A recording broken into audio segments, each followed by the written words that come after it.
Good morning, my dear students. We have finished the first module of chemical bonding with theories of chemical bonding, and finally we finished with the molecular orbital theory. Now we move to the second module of chemical bonding, or the second part of chemical bonding. Here we have to see about ionic solvents, their ionic character, covalent solvents, Fajans rule. It goes as such. So we now move to part 2 of chemical bonding.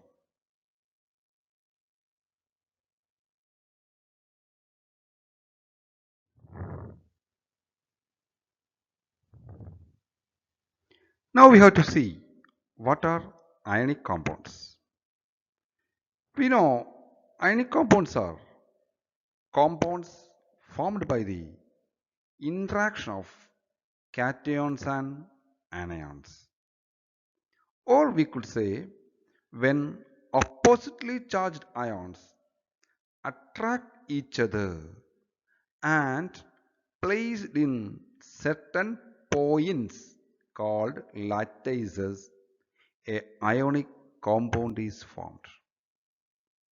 So in ionic compounds there exists ionic bonding, and we know ionic bonding is the electrostatic attraction which keep the positive or negative charged anions, that is the cations and anions, together in a particular compound.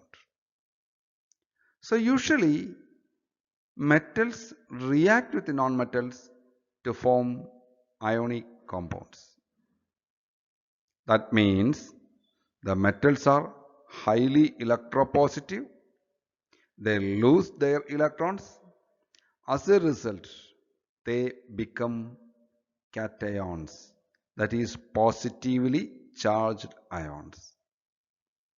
Nonmetals, on the other side, are highly electronegative, so they accept electrons and becomes negatively charged ions or anions. So the transfer of electrons from a metal to a nonmetal result in the formation of cations and anions. These oppositively charged ions attract together and placed in the lattice or at certain distances and is called ionic compounds. See here, when we take the example, see here, sodium is combined with fluorine to form NaF. So the sodium is transferring the electrons to fluorine. As a result, Na plus is forming, F minus is forming. So Na plus and F minus attract together to form NaF crystal. We know sodium is a electropositive metal and fluorine is a electronegative metal. So the transfer of electrons creates Na plus ion and F minus ions. They have opposite charge. They are placed in lattice at separate points, separate distance, and it is called ionic compounds. So in ionic compounds, see, the ions are placed at a particular distance from each other. That particular points are called the lattice points. So because of the oppositely charged ions, these lattice points are forming. Got it?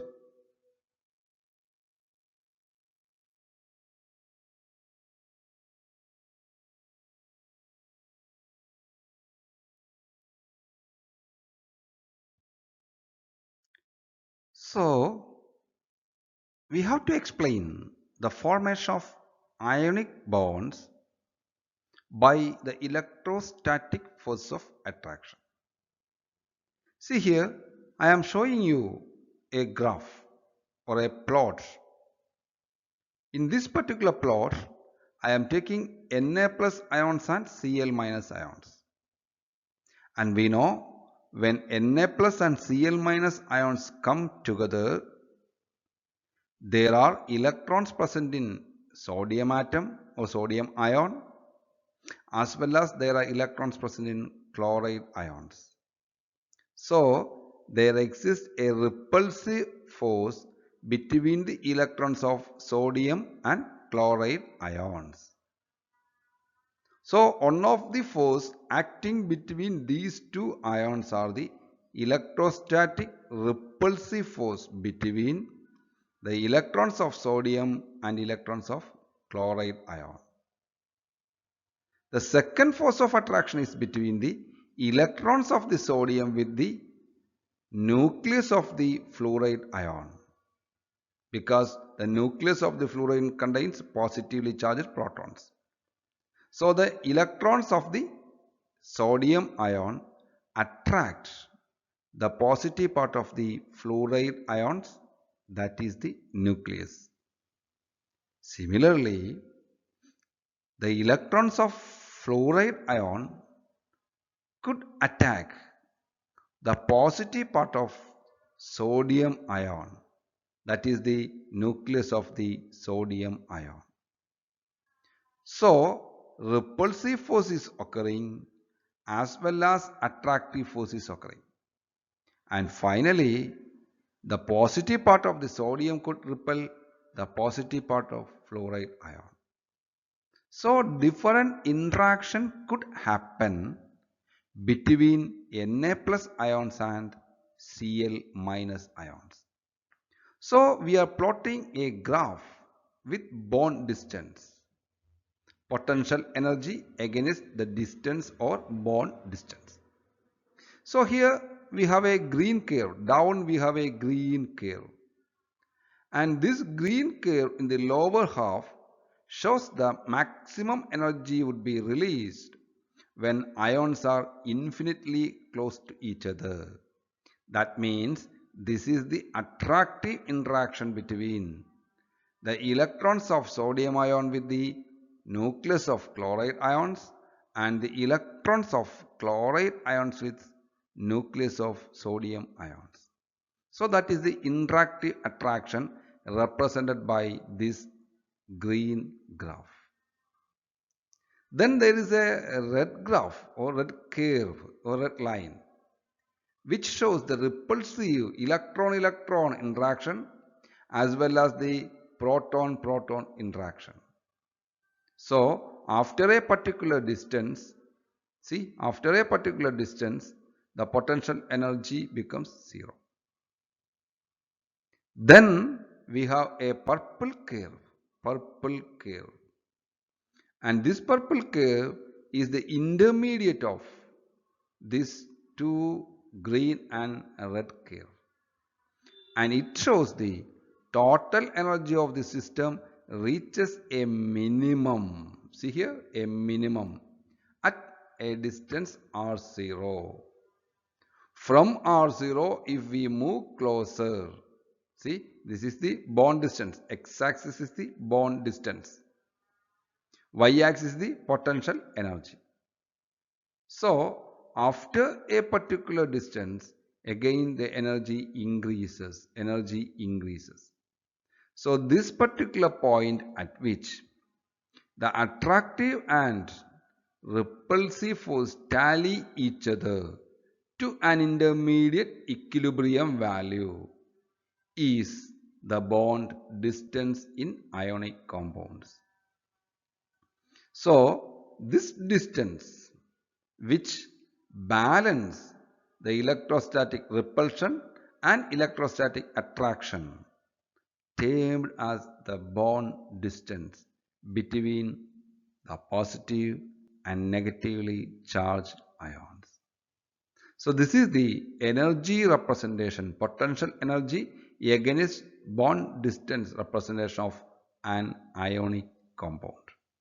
So an ionic compound at a particular distance R0, that for NaCl it is 236, that represents the bond distance between Na plus ions and Cl minus ion.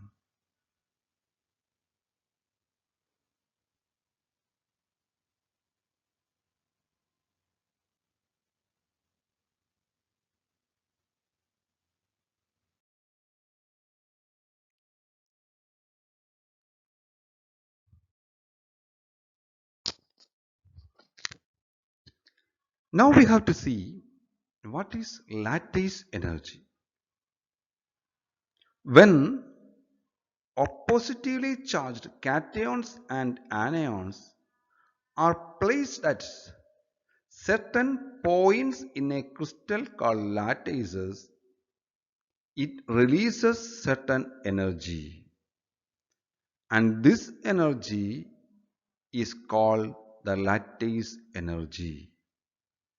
So we could define lattice energy is the energy released when 1 mole of a crystal or ionic compound is formed from its oppositively charged ions. So, when these two ions are brought together at a particular distance, energy is released, and this energy is called lattice energy. So, it measures the strength of the ionic bonds. That means higher the lattice energy, greater the stability of the ionic compound. That means if a crystal emitted 100 kilojoules of energy, we have to supply 100 kilojoules of energy to break them into constituent ions. So, to find out the strength of any ionic crystal, we use the term lattice energy. But lattice energy cannot be experimentally determined. It could be estimated or calculated using Born-Haber cycle or Born-Lande equation. So experimentally it is very difficult to establish the lattice energy, but we can calculate the lattice energy easily by using Born-Lande equation or Born-Haber cycle. So lattice energy is the strength of the ionic bond.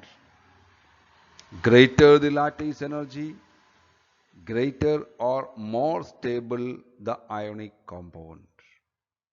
Very, very important. Take down.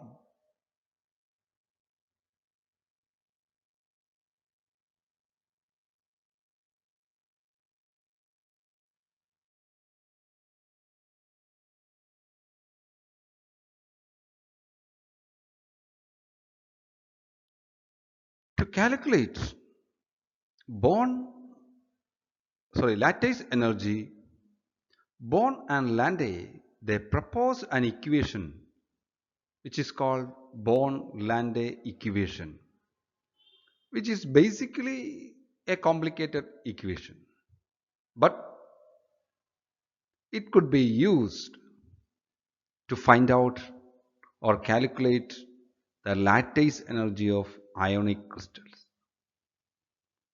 So the equation is given as U is the lattice energy. U is equal to Na into M Z plus Z minus E square divided by 4 pi epsilon r into 1 minus 1 by n. So considering the repulsive energy and the electric potential, they have derived this particular equation. where Na is the Avogadro number, M is a constant called Madelung constant. It depends upon the geometry of the crystal, whether it is a BCC, FCC, or something like that, or trigonal, or orthogonal, or a simple cubic lattice, etc. like that. Z plus and Z minus are the charges of the cations and anion respectively. E is the charge of the electron, and epsilon is the permittivity. R is the inter-ionic distance or the bond distance in that particular ionic compound, and N is a constant called bond exponent. So using this particular equation, the lattice energy could be calculated. So in examination, they may ask, give Born-Lande equation and explain the terms involved in it. Or what is the significance of Born-Lande equation? So Born-Lande equation is used to find out the lattice energy, considering the repulsive potential energy and the electric potential of the ionic crystal.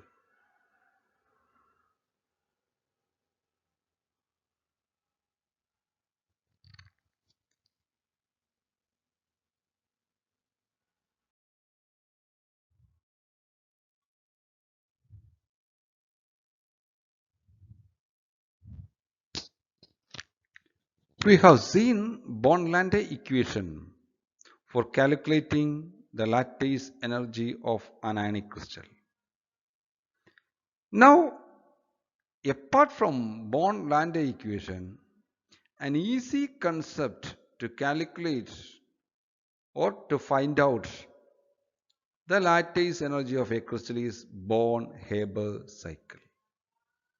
So, by Born-Haber cycle, we could easily compute the lattice energy from the experimental observational values. So Born-Haber cycle is a cycle of enthalpy change of process that leads to the formation of a ionic compound from its basic elemental atoms in their standard state and comparing with the enthalpy of formation of that ionic compound.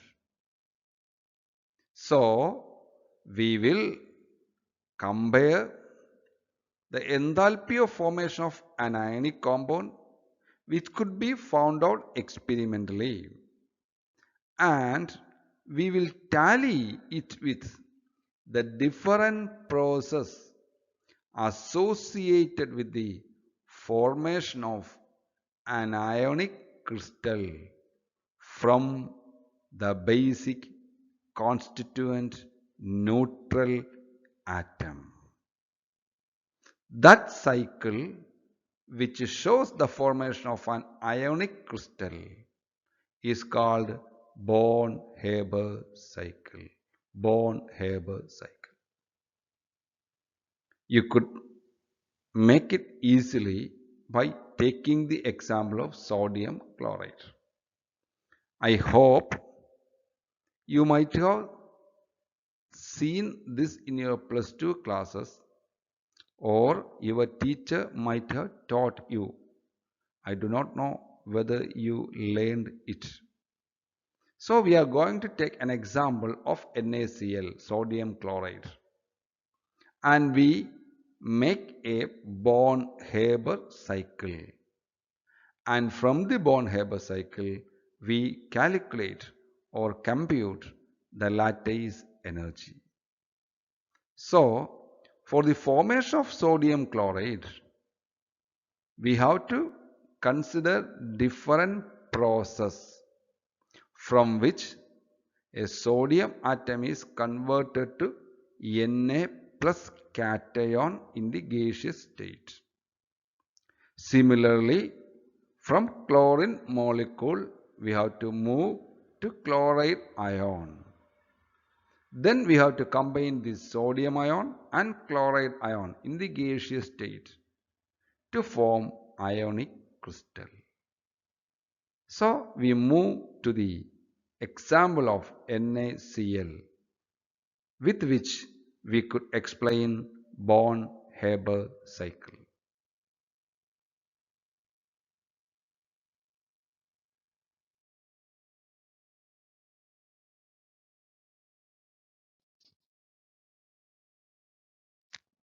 The different steps associated with the formation of sodium chloride could be listed out as follows. The first step is the sodium atom, which is in the solid state, is converted to the gaseous state by sublimation. So a solid is directly converted to a gaseous state, and the process is called sublimation. And for sublimation, we have to supply certain amount of energy, which could be experimentally calculated. And this energy is the sublimation energy. So in the first step, we are converting sodium to sodium gaseous state by supplying energy, and the energy, sublimation energy for sodium is 108 kilojoules per mole. This energy we have supplied to the system, hence it is having a positive value. So we could take this as step 1, or this is equation number 1. In the second step, we have to convert the sodium from the gaseous state to Na plus ion. So here sodium is in the gaseous state, which is sodium atom. We have to convert them to sodium ions. For this we have to supply energy, and that energy is called the ionization energy. We define ionization energy is the energy applied or supplied to convert a neutral gaseous isolated atom to its ion, or to remove an electron from a neutral gaseous isolated atom. So here Na is converting to Na plus. So we are supplying energy, and that energy is called the ionization energy. The energy is supplied, hence the value is positive, positive 496 kilojoules per mole. So in the second step, we converted sodium in the gaseous state to sodium cation. Now moving to third step, we have chlorine molecule, Cl2 molecule. So it is existing in the gaseous state. I have to convert them to sodium chloride atom, chlorine atom. So chlorine molecule has to be converted to chlorine atom. So we have to dissociate the bond between chlorine. So chlorine bond has to be dissociated. To dissociate this particular bond, we have to give energy, apply energy or supply energy. See here, when we consider the bond dissociation energy, we are taking only one chlorine atom here. We are not taking two chlorine atom, only one chlorine atom we are considering for the further steps. So we have to consider half of the bond dissociation energy. See, one chlorine molecule breaks up to give two chlorine atom. From that I am taking only one chlorine atom. So I have to take half the bond dissociation energy. Half of the bond dissociation energy. That is half of 244. It is equal to 120 kilojoules per mole.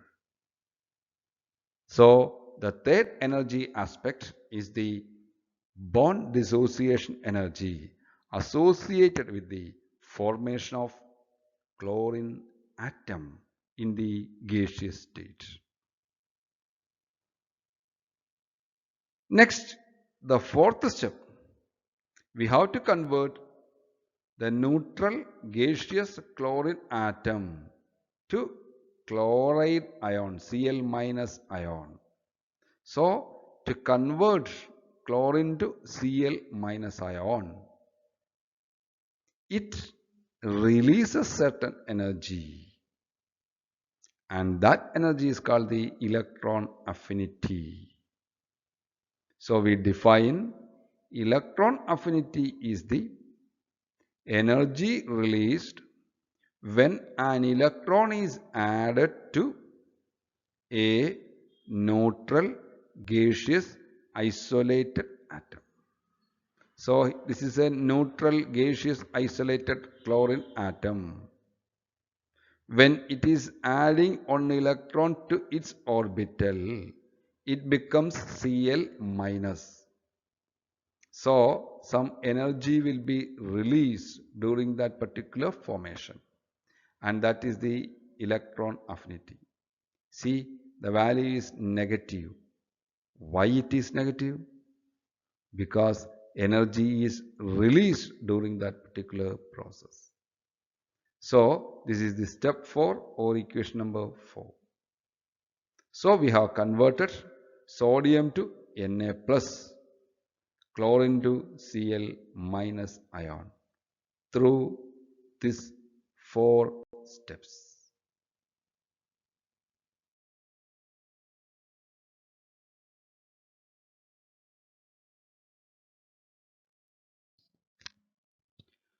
We have seen different steps for the preparation of Na plus gaseous ion and Cl minus gaseous ions. Now, these Na plus gaseous ion and Cl minus gaseous ion combine together to form NaCl crystal. During this crystal formation, lattice energy is released. So the energy released is called the lattice energy. So from step 1 to 5, if we take the total energy associated with different process, that total energy is equal to the enthalpy of formation of solid sodium chloride. This is predicted by Hess law.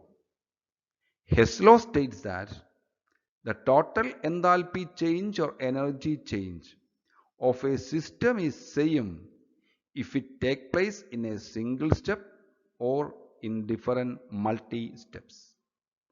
So, taking Hess law into consideration, we have to compute the total energy associated in different steps, that is from step 1 to step 5. And that energy must be equal to the enthalpy of formation of sodium chloride crystal.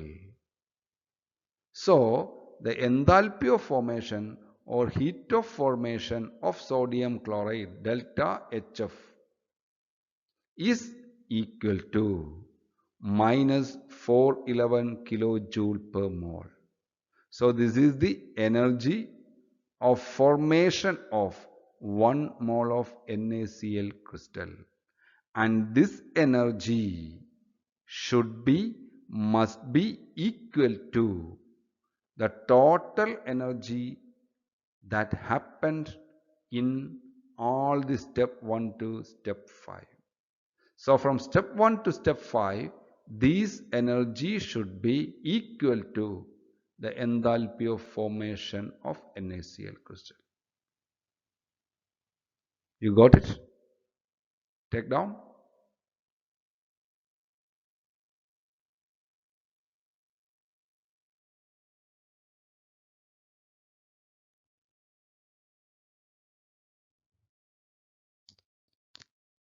See here, all the 5 steps could be summarized here. This is the first step. Sodium from the solid state converted to sodium by the gaseous state. Sublimation energy is here. In the second step, sodium is converted to Na plus gaseous ion, and that is the ionization energy here. Now take chlorine. From chlorine, it is converted to chlorine in the gaseous state, chlorine atom in the gaseous state. So the dissociation energy is given here. The chlorine in the gaseous state is converted to chloride ion in the gaseous state. It is given the electron affinity. Now sodium and chloride ions combine together to form NaCl, and the released energy is lattice energy. So this process, the energy of this process should be equal to the energy of formation of NaCl, that is the delta HF of NaCl. So delta HF of NaCl is equal to the energy associated with this process. So we could say delta HF is equal to H sublimation plus ionization energy plus dissociation energy plus electron affinity plus lattice energy. These are the energies of the 5 steps that is equal to the enthalpy of formation of NaCl crystal. Substituting the values, we could calculate the lattice energy is found to be 788 kilojoules because enthalpy of sublimation, ionization energy, enthalpy of dissociation, electron affinity and enthalpy of formation are the experimental values from which we could calculate the lattice energy U. So this is the Born-Haber cycle. It looks like a cycle, closed cycle. So this is Born-Haber cycle. Very important.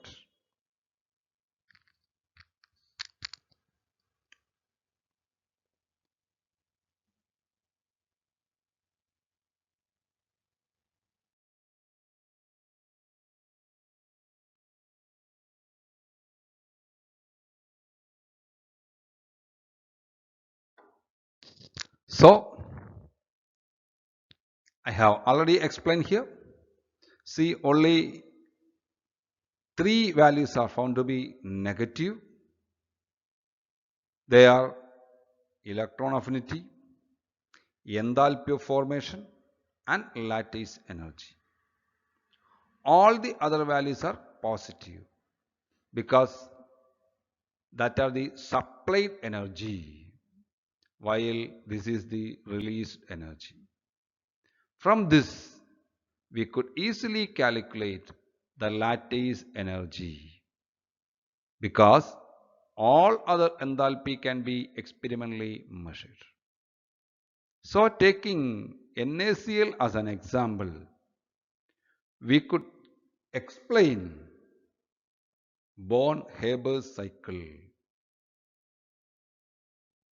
The same cycle could be used for calculating the lattice energy of different ionic solids or crystals.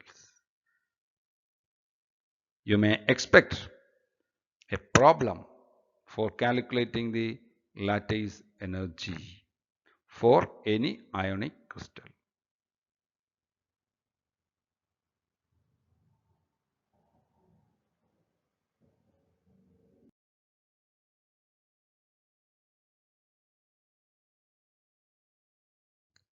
Now we move to next topic, that is solvation and solvation energy of ionic solids.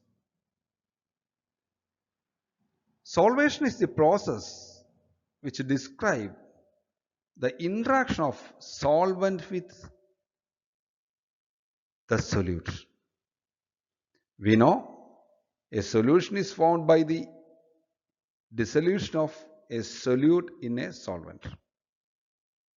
When we introduce a solute to a solvent, there occurs an interaction between the solvent and the solute. And this process of reorganizing solvent and solute molecule is called solvation.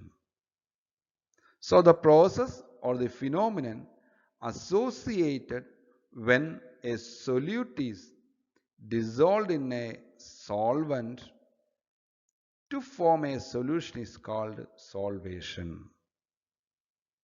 So during solvation, the bond has to be broken, hydrogen bond has to be established, or weakest van der Waals force has to be established.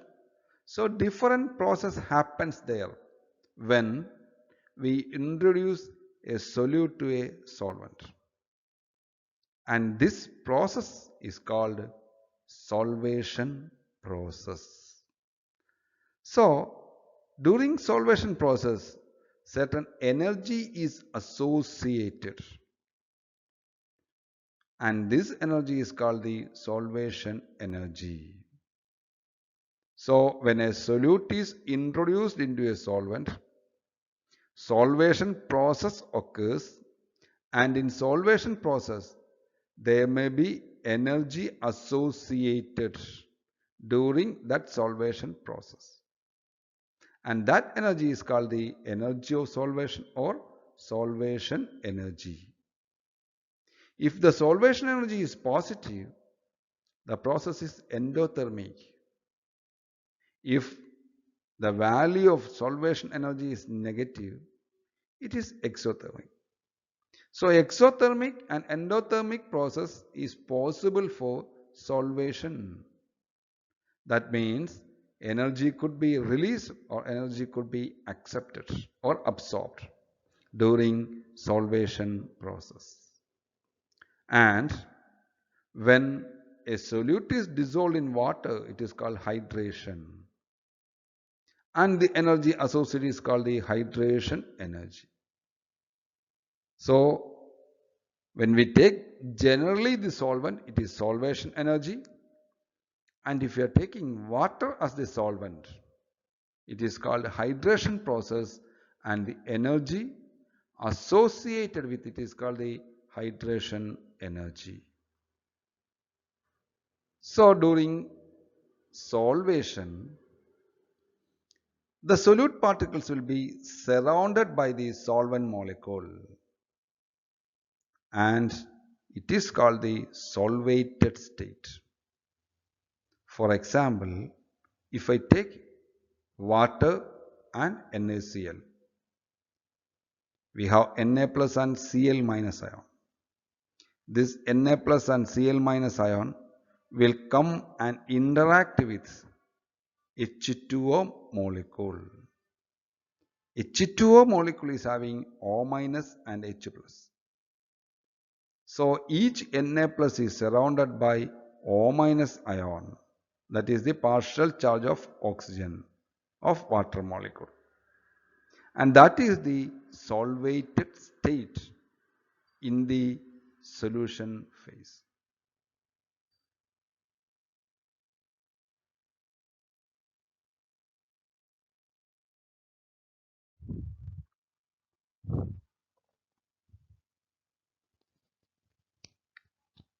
See here, we have the solvation process here.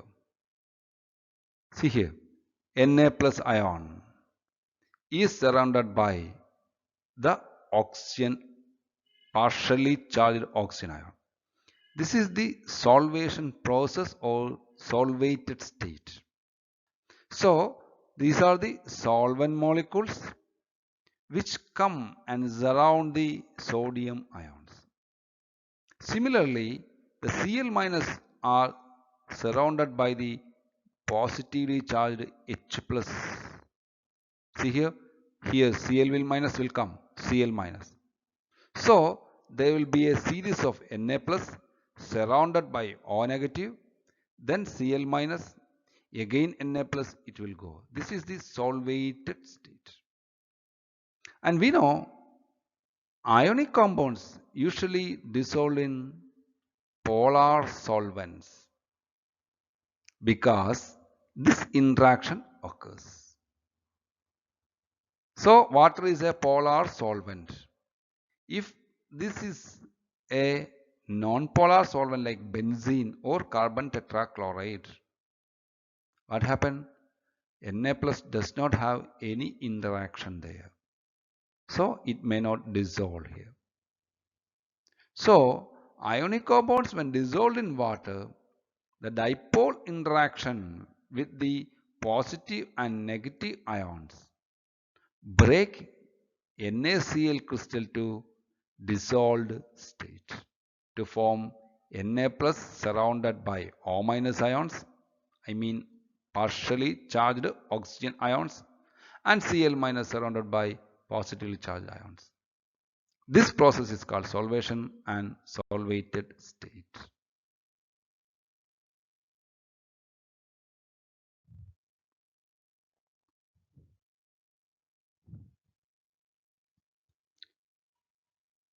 Now see here, what are the factors that affect the solubility of a ionic compound? They are very simple. One is solute-solvent interaction that I already explained to you, because in polar solvents, ionic compounds dissolve only in polar solvents because they are strongly attracted by the polar solvents.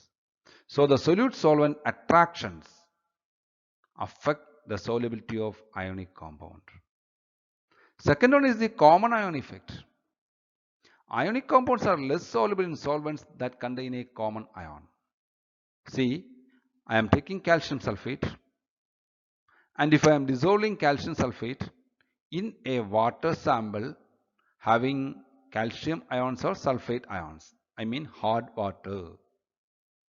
So what happens? There is already SO42 minus and Ca2 plus ion. So the equilibrium will not shift towards this side. So solubility decreases. So if the solvent contains common ions, the solubility will decrease. And the third factor is temperature. As we know, when we increase the temperature, the solubility of ionic compound increases, because usually the solvation processes are endothermic. So when we give heat energy, more solute will be dissolved. So three important factors which affect the solubility are solute-solvent interactions, common ion effect, and the temperature.